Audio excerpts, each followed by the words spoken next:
अस्सलाम वालेकुम व्यूवर्स, उम्मीद है आप खैरियत से होंगे। ओ बॉक्स गोल्ड का 10th मई का मार्केट रैप अप है। ये अर्ली एशियन सेशन में WTI यूएस ऑयल $100 से नीचे स्लिप कर गया था। करंट अफेयर्स में हम आज बात करेंगे कि इसकी क्या वजूहत थी। इकोनॉमिक कैलेंडर में हमारे पास इन्फ्लेशन रेट और CPI के कुछ रिपोर्ट्स रिलीज़ होनी है, उन पे हम बात करेंगे और देखेंगे कि उनका क्या इफ़ेक्ट हो सकता है करेंसीज पे। और वीडियो के आखिर में हम gold, crude oil, euro and pound के चार्ट्स को स्टडी करेंगे और देखेंगे कि आज के दिन में क्या पॉसिबल ट्रेड सेटअप्स हो सकती हैं। तो सबसे पहले करंट अफेयर्स से शुरू करते हैं। इस वीक के शुरू में WTI यूएस ऑयल जो था उसकी प्राइस 107 से शुरू हुई। आज सुबह इसने 99.25 तक लो किया और अब वो 101.10 पे ट्रेड कर रहा है इस वक्त। ऑयल की इस सेल ऑफ के दो बड़े वजूहत हैं। नंबर 1, जो यूरोपियन यूनियन का जो रशियन ऑयल पे एम्बार्गो लगाने का इरादा था वो थोड़ा सॉफ्ट हो गया है, बिकॉज हंगरी ने बहुत ज़्यादा कंसर्न शो किए हैं। हंगरी अगर रशियन ऑयल को ख़रीदा बंद करती है तो उनका जो डिफिशेंसी है वो भी पूरा करना एक बात, लेकिन उनका जो इंफ्रास्ट्रक्चर है वो उस पर बहुत ज़्यादा डिपेंडेंट है, तो उनको बहुत ज़्यादा चेंजेस करनी पड़ेंगी। इसलिए उनके लिए रशियन ऑयल को ना ख़रीदना बहुत मुश्किल है। दूसरा बड़ा फैक्टर जिससे ऑयल की प्राइसेस थोड़ी कम हुई है वो है सऊदी अरेबिया का प्राइस कट्स। सऊदी अरेबिया ने अपने एशियन बायर्स के लिए जो प्रीमियम पे करते हैं वो $9 पर बैरल से रिड्यूस कर दिया है $4 तक, $4.4 पर बैरल तक। इसके अलावा अगर मैं आपको ग्लोबली इकोनॉमीज़ का ओवरव्यू दूं तो जो जितनी भी बड़ी इकोनॉमीज़ हैं, जैसे कि चाइनीज़ इकोनॉमी है या यूरोपियन इकोनॉमी है, इसमें हमने देखा है कि ग्रोथ जो है वो स्लो हो गई है। ठीक है, चाइनीज़ इकोनॉमी की जो बात करें तो उनके लॉकडाउन्स की वजह से जो ग्रोथ वो एंटिसिपेट कर रहे थे अब वो मुमकिन नज़र नहीं आ रहा। इसी तरह यूरोपियन यूनियन की जो ग्रोथ है वो वॉर की वजह से काफ़ी इफ़ेक्ट हुई है। इन दोनों इकोनॉमीज़ में ग्रोथ की जो फोरकास्ट है वो अचीव करना मुश्किल। इसके अगेंस्ट अगर आप US की इकोनॉमी देखें तो US इकोनॉमी के जो जितनी भी रिपोर्ट्स निकले हैं वो कदरे बेहतर है। US इकोनॉमी के जो जॉब्स के जो रिपोर्ट निकली है वो भी बेहतर निकली है। जो उनके ट्रेड के हैं, मैन्युफैक्चरिंग के जो रिपोर्ट्स निकली हैं वो सारी काफ़ी बेहतर है और शो कर रही हैं कि US इकोनॉमी जो है वो आगे बढ़ रही है या बेहतर हो रही है। यही वजह है कि अगर हम मार्केट में देखें तो US डॉलर जो है वो बाकी सब करेंसीज़ के अगेंस्ट बेहतर परफॉर्म कर रहा है। नेक्स्ट सेक्शन में हम डिस्कस करते हैं इकोनॉमिक कैलेंडर को। इकोनॉमिक कैलेंडर में आज हमारे पास है यूरोज एरिया का और जर्मनी का ज़ीरो इकोनॉमिक सेंटिमेंट इंडेक्स। अच्छा, अगर ये ज़ीरो इकोनॉमिक सेंटिमेंट इंडेक्स के बारे में आपको कुछ बता दूं, ये तकरीबन 350 एनालिस्ट का से सर्वे कलेक्ट किया जाता है। देखा जाता है कि इसमें से कितने जो है थे वो इकोनॉमी या आउटलुक इकोनॉमिक आउटलुक पे पॉजिटिव हैं और कितने नेगेटिव हैं, और फिर उनसे उस डाटा को इंटरप्रेट करके उनसे इंडेक्स बनाया जाता है। तो ये भी एक अच्छा रिपोर्ट है जो कि अगर पॉजिटिव आए तो करेंसी के लिए पॉजिटिव होता है, और अगर नेगेटिव आए मतलब फोरकास्ट से कम आए तो ये कंसिडर किया जाता है कि करेंसी के लिए नेगेटिव कंसिडर किया जाता है। इसके अलावा हमारे पास आज जो है तो वो UK से क्वींस की स्पीच है, और यूनाइटेड स्टेट्स से हमारे पास Federal Board of Governors of Federal Reserves के विलियम्स, बॉस्टिक, काशकारी और वॉलर की स्पीचेस हैं। तो स्पीचेस भी काफ़ी इम्पोर्टेंट होती हैं। स्पीचेस में हम ये देखते हैं कि जो बोर्ड ऑफ गवर्नर्स हैं उनके इकोनॉमी के बारे में क्या ख्याल है, और वो क्या प्रेडिक्ट करें, एंटिसिपेट करें कि इकोनॉमी आने वाले दिनों में कैसी होगी, प्लस क्या किया जा सकता है, फेडरल रिज़र्व को क्या करना चाहिए या क्या पॉलिसीज़ होंगी इकोनॉमी के लिए। तो ये स्पीचेस जो हैं इनको भी आप कीनली वॉच कर सकते हैं। इनमें जो इम्पॉर्टेंट बात होती है जो कि हम नॉर्मली जो ट्रेडर्स हैं वो देख रहे होते हैं वो है इंटरेस्ट रेट, कि जो फेडरल रिज़र्व के जो बोर्ड ऑफ गवर्नर हैं उनका जो करंट इंटरेस्ट रेट है उसके बारे में क्या ख्याल है कि वो कम है या ज़्यादा है, और आने वाले वक्त में उसको ज़्यादा करना चाहिए या कम करना चाहिए। ये एक इम्पॉर्टेंट बात होती है नॉर्मली स्पीचेस से डिराइव करने के लिए, इसलिए कि जो इंटरेस्ट रेट होता है वो बेसिकली करेंसी की स्ट्रेंथ और वीकनेस पे काफ़ी इफ़ेक्ट करता है और एक डिसाइसिव फैक्टर होता है। आज के लिए हमारे पास यही इम्पोर्टेंट न्यूज़ और रिलीज़ेस हैं। अगर हम कल की बात करें तो कल हमारे पास इन्फ्लेशन के डेटाज आने हैं चाइना से, यूरोप से, जर्मनी से और यूएस से।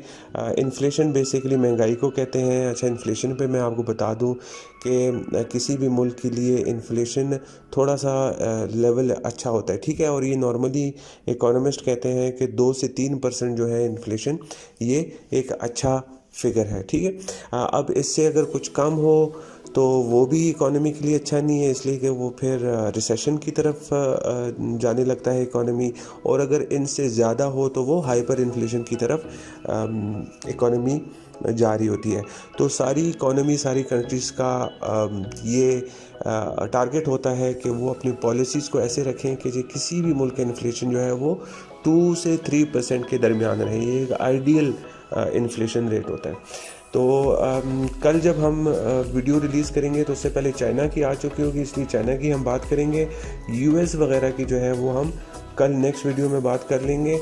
चाइना की इन्फ्लेशन रेट जो है वो प्रीवियस 1.5 है और इस बार फोरकास्ट 1.8% है, जो ईयर ऑन ईयर है। और इन्फ्लेशन रेट मंथ और मंथ जो है वो 0.2, प्रीवियस 0% था और फोरकास्ट 0.2।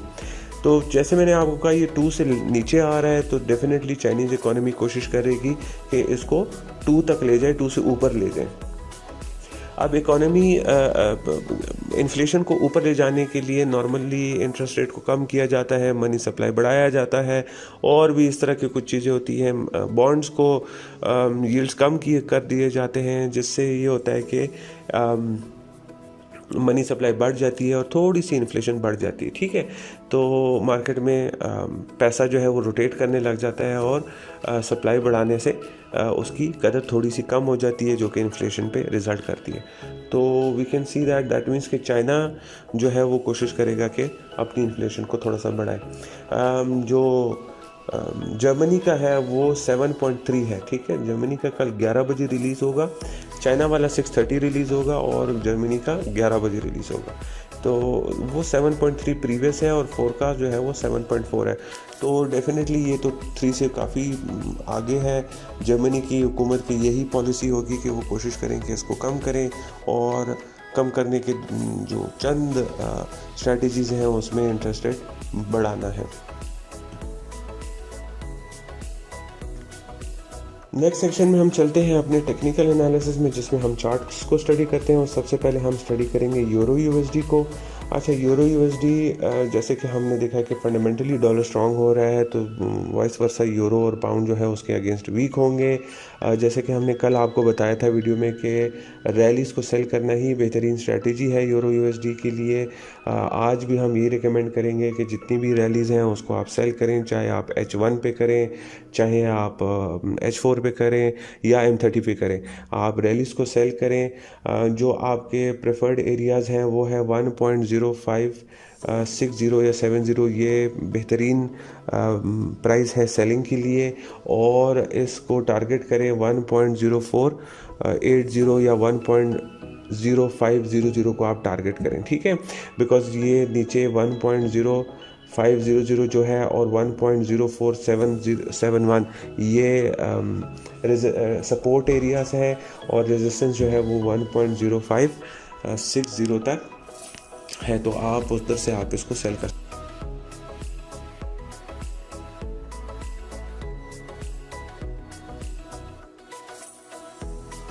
नेक्स्ट में हम डिस्कस करते हैं पाउंड यूएसडी को। पाउंड यूएसडी में हमारे पास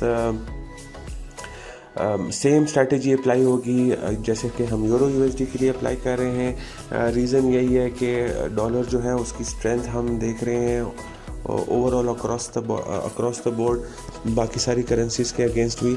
तो पाउंड यूएसडी में भी हम सेल करेंगे रैलीज़ को, ठीक है। और इसमें जो हमारे पास प्रेफर्ड एरियाज़ हैं वो है 1.240, जो हमारा अपर रेजिस्टेंस है 1.240 और जो लोअर हमारे पास एरियाज़ जो हम टारगेट कर सकते हैं वो है 1.2 270, ठीक है, 2270 ये हमारे पास टारगेट एरिया है।